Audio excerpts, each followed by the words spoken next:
I have a dream, that's all I need. I'll make it happen with some work and belief. Know what I want, so I'll take it on. I've made mistakes, but mistakes make you strong. Hi there, I'm JB. In this video, I'll take a look at what AI company I will consider investing in. Basically, a small intro to how I think about AI. Well, let's start with the basics. A lot of people are looking for AI companies and trying to determine which one is going to win, and in my opinion, that's a bad strategy. Why? Why is that a bad strategy? Well, let's start from the bottom. What is AI even? Is AI everything you hear in the media? Artificial intelligence meaning AI? Let's hear from the master Jason Douma, and he's quite right. That what most people call AI is more like machine learning than a real AI. Here Jason is from his latest interview with Farzads on Farzads channel. I put a link in the description. Let's just listen to what he says. You know, when AI wasn't as hot, as trendy as it is right in this moment, Right. there weren't a lot of people who were trying to get attention by throwing the word around to the degree. I mean, it's in the tech business, AI has been hot for varying degrees of hot for quite a while now. Machine learning is kind of a better term to be using for things like ChatGPT at this particular point. AI has all these connotations that different people bring to it, especially AIG. When you get to AIG, where like the more you go up the scale of loftiness of the term, the more different things people bring to it, and the harder it is to talk about it without dragging in all this baggage. So machine learning is just, it's the building machines who acquire their functions through learning from data. That's machine learning, teaching machines to learn from data so that they can provide functions. And that's what ChatGPT is. That's what Stable Diffusion is. Like all of this neural networking stuff, that's a subset of machine learning. And all the stuff that's really happening right now is machine learning. Machine learning is a subset of AI. So you can call it AI if you want. But a lot of the bigger things, like, does it have emotions? Is it conscious? There are all these other ideas that are kind of caught up in AI. They're not part of machine learning, right? Machine learning is just like, can I build a piece of software and does it get better from using data, right? So FSD, is machine learning. ChatGPT is machine learning, right? And machine learning, it's been baked into things for a long time. Google's been using machine learning behind the scenes in their stuff for, 10 or 15 years. A lot of products have used it. But when neural networks took off, machine learning started working on a whole new level, because machine learning, neural networks turn out to be, they scale really well. You make them bigger, you give them more data, and the performance increases. So one of the things that happened with ChatGPT, getting back to the original, when the ChatGPT moment happened, first the public becomes aware of it. So it brings in all these, from the standpoint of the machine learning community, it brings in all this noise, right? Because there's all of this stuff. People who are not super familiar with the topic are bringing their aspirations, their fantasies, to the field. And people inside the field who've been quietly working on these problems for a long time, suddenly they feel burdened. So that's one thing that happened. Another thing is that it did bring the public along, right? But the one interesting thing that happened, and this is something that's been happening over and over, like inside the machine learning, like you can imagine there's a spectrum of opinion, right? There are people who are pretty optimistic about what's possible in the near term, in the long term. There are people who are more pessimistic. They've been around the block a couple of times. They've seen a couple of AI winters, right? And they're more, on the curmudgeon end of things. There's a whole spectrum of people who are mildly skeptical to people who think it's just stupid. The level of AI that Elon Musk is warning about is definitely not what we are seeing and hearing about in the media. Elon is talking about AGI, Artificial General Intelligence, a type of AI that can learn basically anything by itself and surpasses humans in any intellectual task. Elon is afraid of when AI decides the world needs to be saved, it will either kill the human race or enslave us all. I'm not quite there, but I understand his reasoning behind it. ChatGPT and the rest of them are all a type of machine learning that does an impressive job, I would say, but still just collecting data and trying to present these data in a manner that it believes that we want. But let's stay with that machine learning definition for now and try to extrapolate what I think will happen over the next 2 to 5 years. Well, for starters, when you look at these AI companies, how many do you know and which one would you believe is going to be the winner and why? There's a short list here with a lot of the most well-knowns right at this point in time. And this is important, at this point in time. There is DALL-E, Stable Diffusion, Jasper, there is Meta AI, there is ChatGPT version 3, there is Lens AI, there is Dream Fusion, Whisper. Many of those you probably never even heard about. So, is the winner going to be DALL-E or Stable Diffusion or something like that, where the so-called AI can create images and maybe even video or movies in the coming years? Or is it ChatGPT with its text-based approach, or maybe even Bard? Maybe it's Copilot for coding. I don't know. Do you know? If you think about it, we already have a small example of the so-called AI, which I would call machine learning, in our applications today. My Microsoft Word does a lot of autocomplete on my sentences, and so does my Outlook and my phone. Microsoft Excel can fill out spreadsheets just by guessing what I want to do, and etc. When I import a picture in PowerPoint, it suggests a lot of different slides. Just by me importing a picture, it really does half the work for me. So a part of machine learning is already present in the application we use today. Well, how would I determine a winner? Well, I used a simple approach. What do I consider most valuable for the human race, i.e., what will make the most money? This is, in my opinion, the most probable course of action. Money talks, bullshit walks. But it will take time to weed out those use cases and find out who really has the upper hand. And just like in my favorite all-in part, I see data being the new oil, and the companies that own the data will be the ones who will eventually win. Just like back in the internet days, a lot of these first movers wouldn't be around 5 to 10 years later. The companies that came first when the internet took off and everyone thought they would win, almost all are gone today. Let's take a quick look at them and see how it panned out. Maybe that'll give us an idea of how the AI boom is likely to pan out. Do you even remember any of these? Well, it could be you're too young, but I'm old, so I remember some of them. Pets.com, online pet supply store, was valued at $2 billion. Webvan, grocery delivery service, valued at $1.2 billion.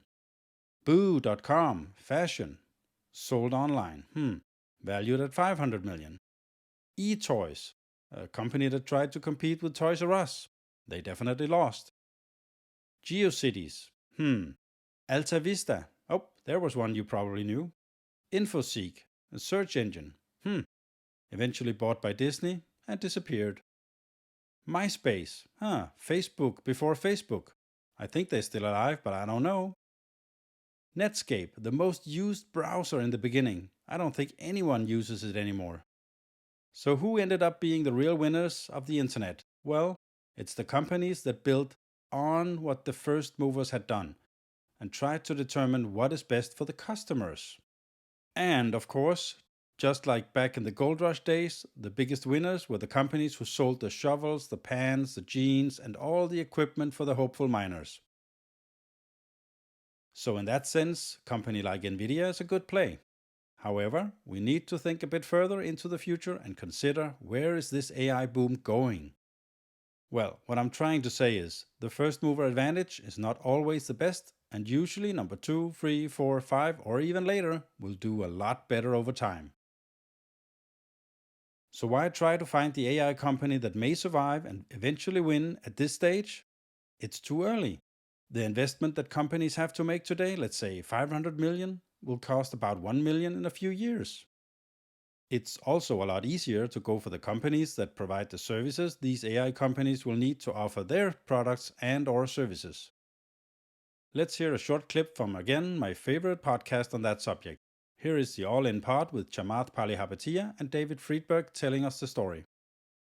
What a lot of people are calling AI today is fundamentally a predictive model on text, on language.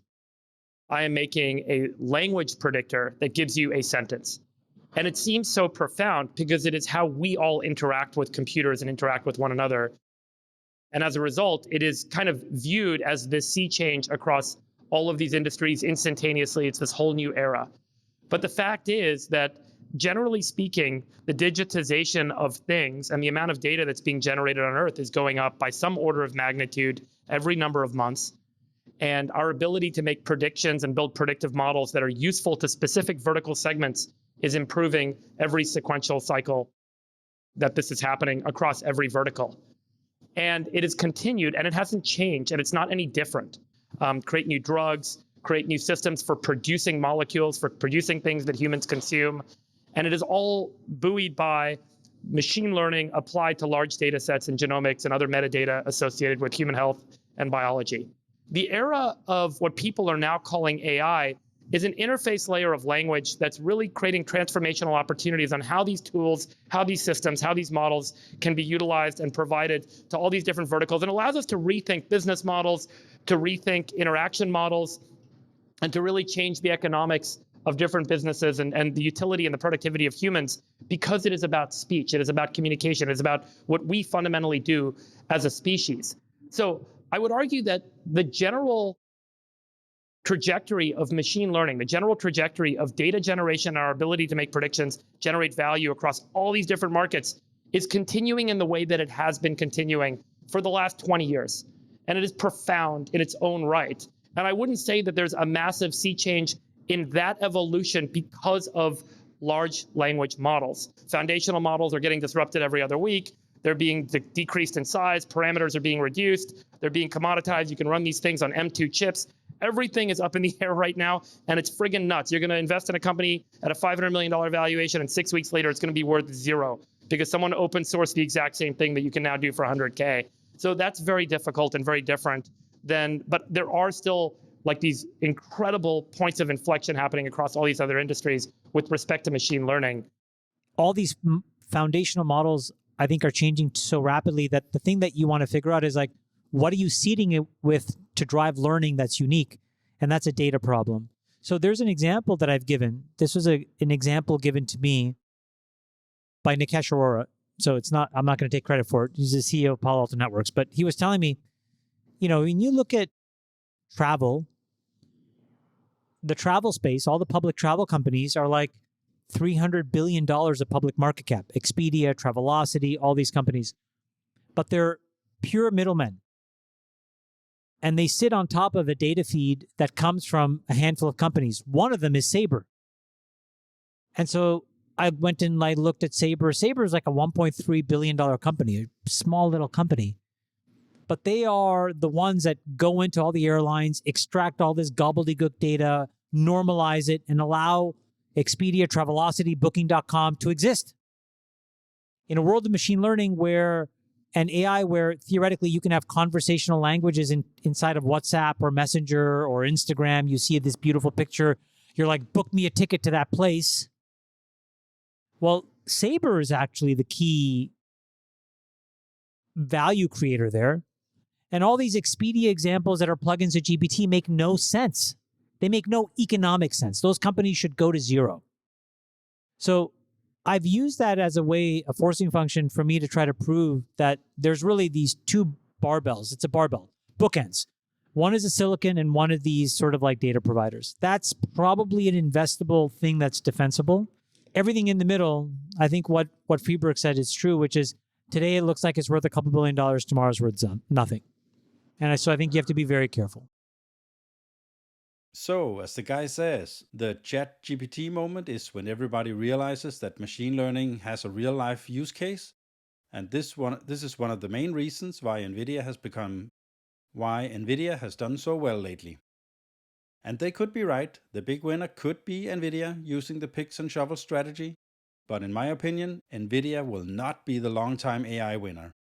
I believe in a specialized AI, and they will be running on much smaller devices and eventually personal devices, just like your phone or wearables. So what's the way to play this AI boom?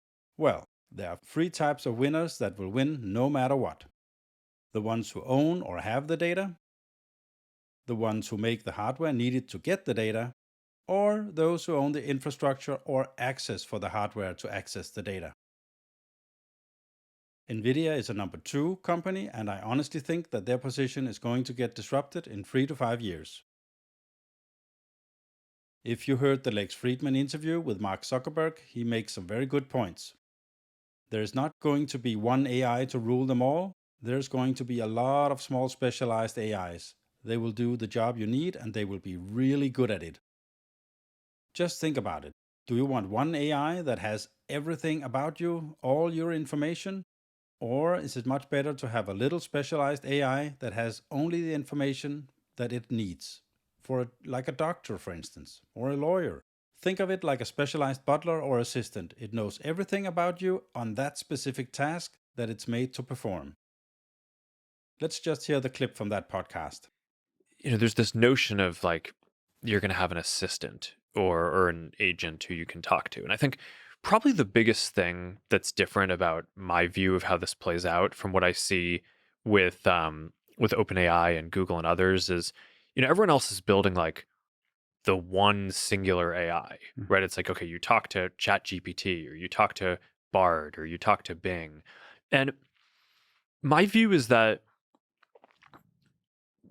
there are going to be a lot of different AIs that people are going to want to engage with, just like you want to use a number of different apps for different things, and you have relationships with different people in your life who fill different emotional roles for you. Again, this was just to point out that we are in the beginning of the AI revolution, and maybe it's more like an evolution. Are we going to pick winners at this stage? I won't. If so, my picks will be someone that's in the before-mentioned 3 categories, and there I find Microsoft, as they had a lot of users for Azure and Office. It would be Meta, Facebook, because of their data advantage. They have a lot of data. And also Google, as they have an immense amount of data. But the problem will be, if some kind of legislation is coming to protect the user's data, well, then these AIs don't have access to the data anymore. That's the joker I, as an investor, fear. So, what's the point of this video? Well, hopefully to convey my opinion and make you think twice before jumping into any AI startup with a fancy name and no real tech or just hype. We've all tried it, gotten caught up in the hype, and maybe even buying some company because they're in the media or something like that. Please don't do that. We have to think long term. All I have to say is, please take your time and wait a little bit, because today's so-called winner could very easily be tomorrow's loser. And just as seen so many times before, especially during the dot-com era, the ones who have the initial success, they are not always the ones who will win. And there's plenty of time to find a 10x or a 100x company, and the risk will be so much lower. For example, if you invested in Microsoft when they released the first real working Windows version, Windows 3.11, this was in the end of 1993, the share price was $2.5. $2.5. You would still have gotten 135x on that investment. So, even if Microsoft already had done a 25x since its IPO, there would still be a lot more growth coming. What do you think? What company do you believe will win? Leave a comment, and hopefully you can start the imagination of other users, and we can have a vibrant discussion about the future of AI. So getting these H100s and A100s to train on seems to be a non-trivial task. And they're very expensive, even if you can get a hold of them. So I think what we're talking about is basically that these rounds have to go up. They never hit in the way that you think. Maybe you'll get your money back with all the dilution that's going to happen, et cetera, et cetera. This is not the way to make money, guys. I'm just going to be honest with you. So whoever's putting money in thinking they know what the fuck they're doing, you might as well just light it on fire, go to Vegas and have some fun with it, because you will make more, you'll get more enjoyment from that than you will from making these kinds of investments. What do you think, Brad? It's dumb. Stupid. My God, these people that put the money in the seed round should have just bought NVIDIA. Buy some call options so you'd make more money. Well, and there's downside It's protection because insane. NVIDIA has a floor. And by the way, because just in case Mistral doesn't work, NVIDIA will sell those H100s to somebody else. The who will resale win. value. If you find some value in this video, please give it a like. It really helps the channel out and gets shown to other users, and maybe even consider subscribing. It's totally free, and maybe, just maybe, you can find some value in one of my next videos. Maybe even in my valuation series. Here I look at companies and put my value on them. So, hope to see you in the next video. Until then, remember, the best investment you can make is in you. The more you learn, the more you earn. Bye! I have a dream, that's all I need. I'll make it happen with some work and belief. Know what I want, so I'll take it on. I've made mistakes, but mistakes make you strong.